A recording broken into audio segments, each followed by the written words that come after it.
Technology had been the greatest thing ever for his spy network, but some species, like the Malabites, couldn't use it, whether for religious reasons or because their physiology didn't allow it.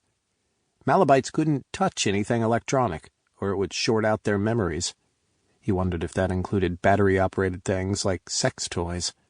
Then he pondered if one of Liliana's toys could short him out and get rid of all of these fucked-up days. He should be with his mate, preparing for a baby. Instead, he was in his new war room, prepping for the fight of his life. Preparing and pacing the fuck out of the floor. His boot strikes clapped like thunder, rolling in waves around the polished stone walls of his rarely used great hall, its arched ceiling and 6 massive entrances barely letting the sound escape. The demonic gargoyles perched atop the 4 corner pillars kept watch, their crimson eyes glowing.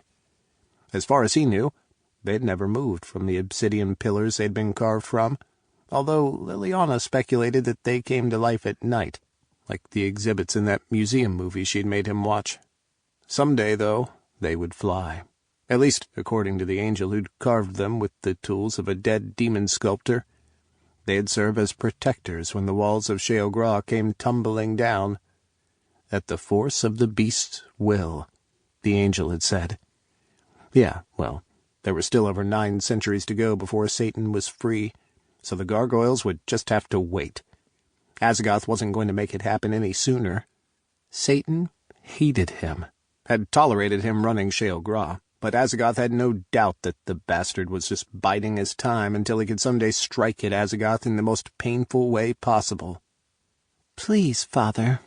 Suzanne stepped in front of him as he made his 5,000th pass around the room.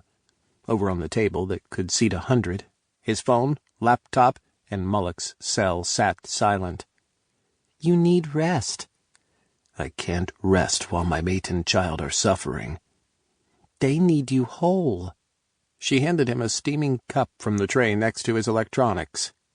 "Have some tea. I made it myself." He didn't drink fucking tea. Who the hell did she think he was, the Queen of England? "Come on," she said, completely oblivious to his glare. "Let me at least get you to your room for a shower and a change of clothes before the battle begins. Dress for success and all that." Suzanne had always had the spunky, positive attitude of a Disney princess, but at least what she proposed was halfway reasonable, and maybe it would get her, Hawken, Cypher, and Jasmine off his ass about getting some rest. No, he didn't need it, not in the way mortals did, but quiet time and sleep helped speed up healing, both physical and mental. The thing was, he didn't need to heal jack shit. What he needed was his mate. "I have to talk to Zubal. He said he had an update about the investigation."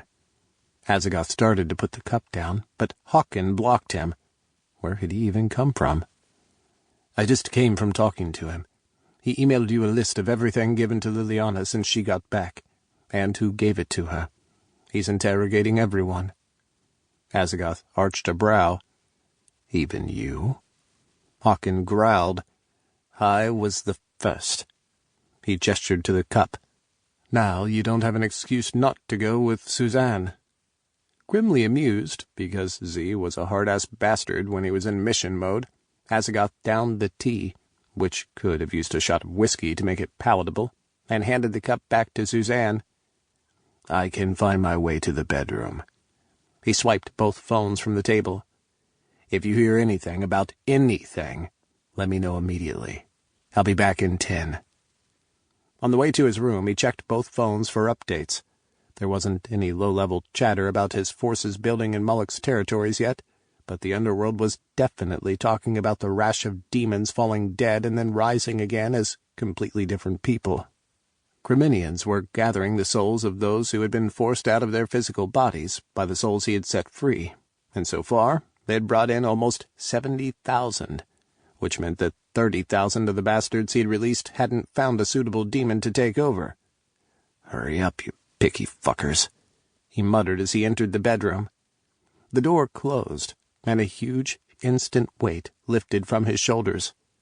This room had never been his favorite place in Sheoul-gra, but since Liliana's arrival, it had become his sanctuary.